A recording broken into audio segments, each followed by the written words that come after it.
अब जैसे कि दोनों टीमों की डिशेस चख ली गई थी तो अब बारी थी रिजल्ट बताने की। जब पॉइंट्स को रिवील करा जाता है, हियोन ने तो पूरी ईमानदारी से 8 पॉइंट्स रेड टीम को दे दिए थे, पर वो मंत्री धोखेबाजी कर जाता है जो ब्लू टीम को बस 1 पॉइंट देता है। हियोन तो इससे बहुत ज्यादा गुस्सा होता है, इसलिए वो इन अंकों को अमान्य कर देता है। इसलिए वो दोनों टीमों से खुद का खाना खाकर खुद को अंक देने के लिए कहता है। जब वो सब अपना बनाया खाना चखते हैं तो दोनों टीम खुद को अंक देने से मना कर देते हैं, क्योंकि उन सबका मानना था एक बावर्ची हमेशा दूसरों के लिए खाना बनाता है।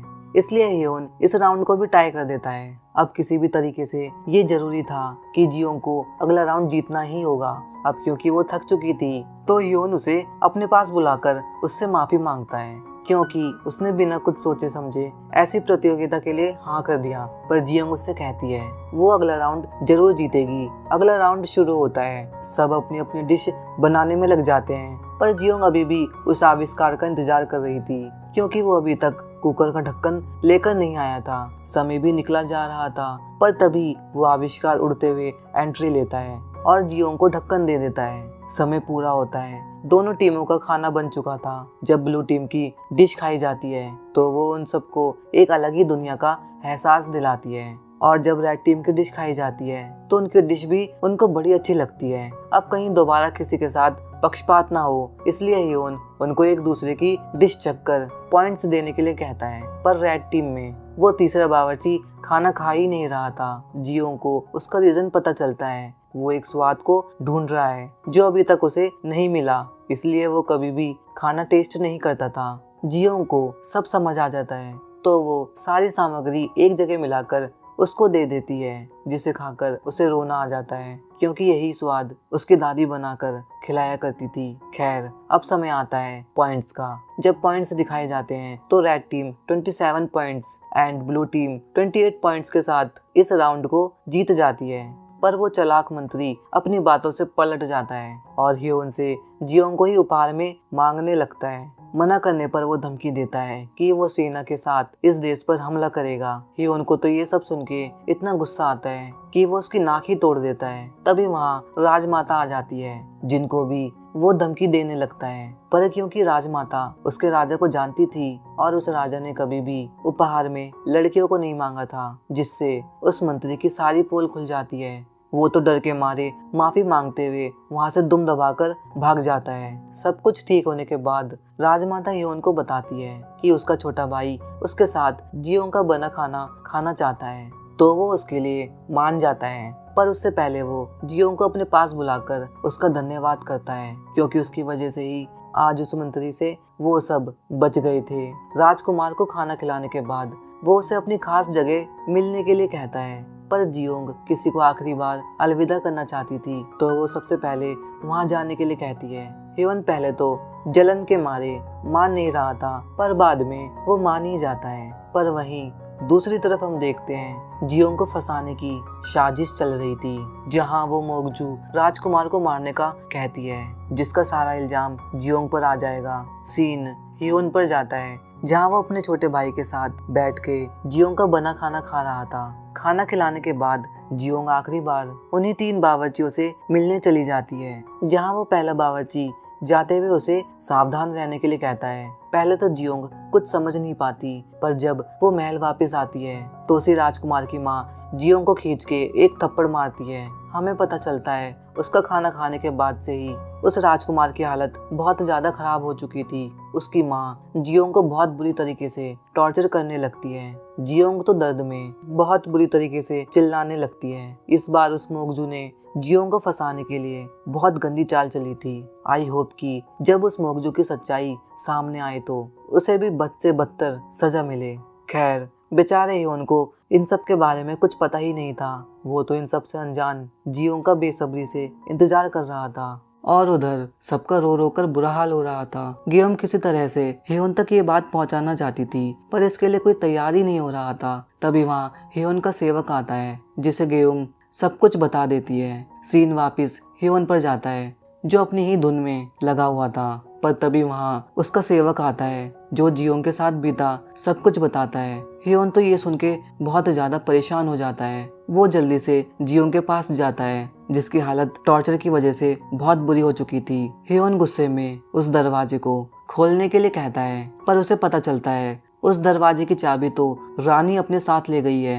हियोन तो इतना ज्यादा भड़क जाता है कि वो उस दरवाजे को ही तोड़ने वाला होता है। तभी वहाँ रानी आती है, जो जियोंग के लिए अब शब्द निकालने लगती है और साथ ही वो हियोन पर ही इल्जाम लगा देती है कि उसी ने जानबूझकर राजकुमार को जहर दिया है ताकि राजकुमार उसके लिए मुसीबत ना बने। हियोन को ये सब सुन के बहुत ज्यादा गुस्सा आता है। वो रानी को मारने के लिए अपनी तलवार निकाल लेता है। वो रानी तो आज मर ही जाती, पर क्योंकि जियोंग को सारा फ्यूचर पता था कि आगे चल के हियोन के खिलाफ बहुत बड़ा विद्रोह होगा, इसलिए ऐसा ना हो वो हियोन को रोक लेती है। अब क्योंकि वो रानी जियोंग को नहीं छोड़ने वाली थी, तो हियोन जियोंग की बात मान जाता है, पर वो उस रानी से टॉर्चर ना करने का आदेश देता है। जियोंग उससे उसकी बेगुनाही का सबूत ढूंढने के लिए कहती है। उसे इस हालत में देखकर हियोन को तो बहुत बुरा लगता है, पर वो अभी कुछ नहीं कर सकता था। अब हर जगह ये बात फैल चुकी थी कि हियोन ने ही जियोंग के प्यार में पड़कर अपने भाई को मारने की कोशिश की, पर हियोन को इससे कोई फर्क नहीं पड़ता। वो सबको आदेश देता है कोई ऐसा सबूत ढूंढने के लिए जो जियोंग की बेगुनाही साबित कर सके। जियोंग ने जो खाना राजकुमार को खिलाया था उसकी अच्छे से जांच करने के बाद उनको कोई गड़बड़ नहीं मिलती, जिससे ये तो साबित होता है कि जियोंग ने कुछ नहीं करा। पर सच्चाई का और पता लगाने के लिए वो खुद ही राजकुमार से मिलने जाता है, जहाँ अभी भी राजकुमार की हालत बहुत गंभीर थी, पर किसी को बीमारी का पता ही नहीं चल रहा था। तभी हियोन की नजर राजकुमार की दवाइयों पर जाती है, जिसे वो ताकत के लिए लिया करता था, और उस दिन भी उसने वही दवाई ली थी। और सबसे बड़े पॉइंट की बात, ये दवाई कौन भिजवाता था? जी हाँ, हियोन का चाचा। तो हियोन उन्हीं दवाइयों को जांच के लिए अपने साथ ले जाता है। उधर बेचारी जियोंग अपनी हालत से बहुत दुखी थी। तभी वहाँ राजमाता आती है, जो उसे आजाद करने के लिए आई थी, पर लेकिन वो इस शर्त पर जियोंग को आजाद करती है कि उसे 3 दिन में अपनी बेगुनाही का सबूत ढूंढना होगा।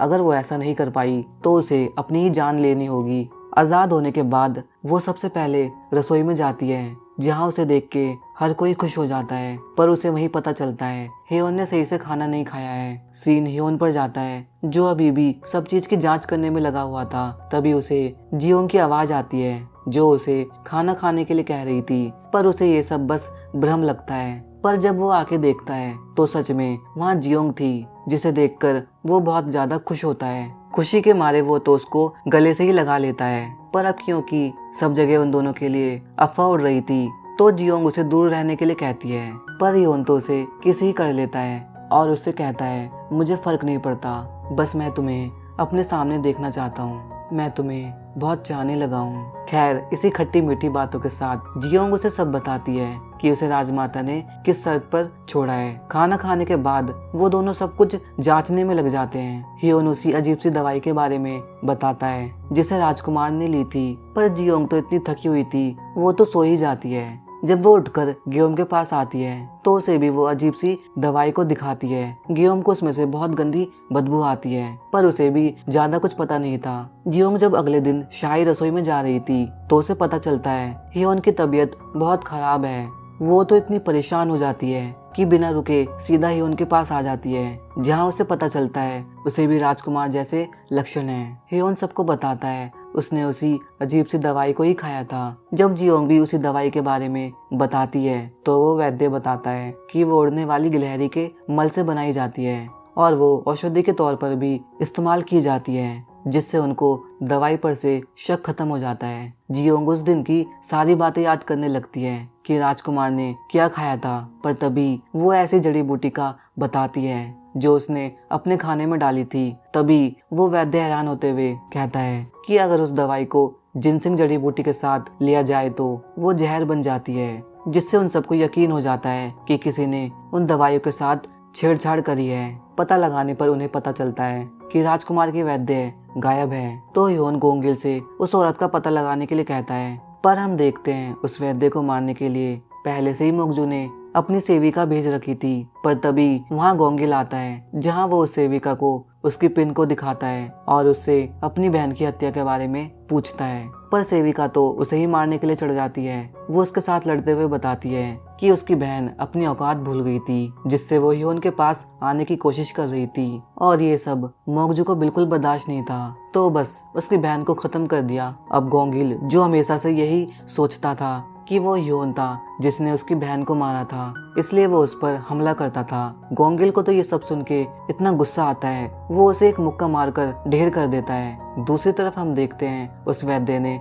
दवाई बना ली थी। हियोन के लेने के बाद वो सीधा राजकुमार को दी जाती है, पर उस दवाई को लेने के बाद तो उसकी और ज्यादा हालत खराब हो जाती है। पर जियोंग समझ जाती है उसने कुछ खाया नहीं है, इसलिए दवाई काम नहीं कर रही, तो वो जल्दी से उसके लिए खाना बनाने भागती है। खाना बनने के बाद जब वो उसके पास लाती है, पर अब सब कुछ सामने आने के बाद भी उसकी माँ अभी भी जियोंग पर ही शक कर रही थी। उसका शक दूर करने के लिए आज हियोन पहली बार खुद सबसे पहले उस खाने को चखता है। राजकुमार के खाने के बाद उसकी हालत में बहुत सुधार आता है, पर अब वक्त आ गया था उसका पता लगाने का कि ये सब खेल खेला किसने। हियोन उस सेविका के पास आता है, जहां उससे वो मोगजू की सच्चाई बताने के लिए कहता है, पर वो सेविका तो इतनी लॉयल थी कि सारा इल्जाम अपने ही ऊपर ले लेती है। पर अब हियोन को पहले से ही सब कुछ पता था, तो वो सीधा उस मोगजू के पास जाता है। हियोन उसे सब सच बताने के लिए कहता है, तो वो उसे सबसे पहले सबूत लाने के लिए कहती है कि अगर उसी ने सब कुछ किया है।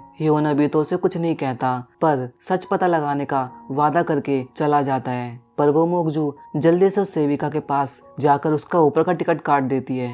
और दूसरी तरफ हम देखते हैं हियोन का चाचा बहुत बड़ी वाली चाल चलने वाला था, जिससे बहुत बड़ा विद्रोह होगा।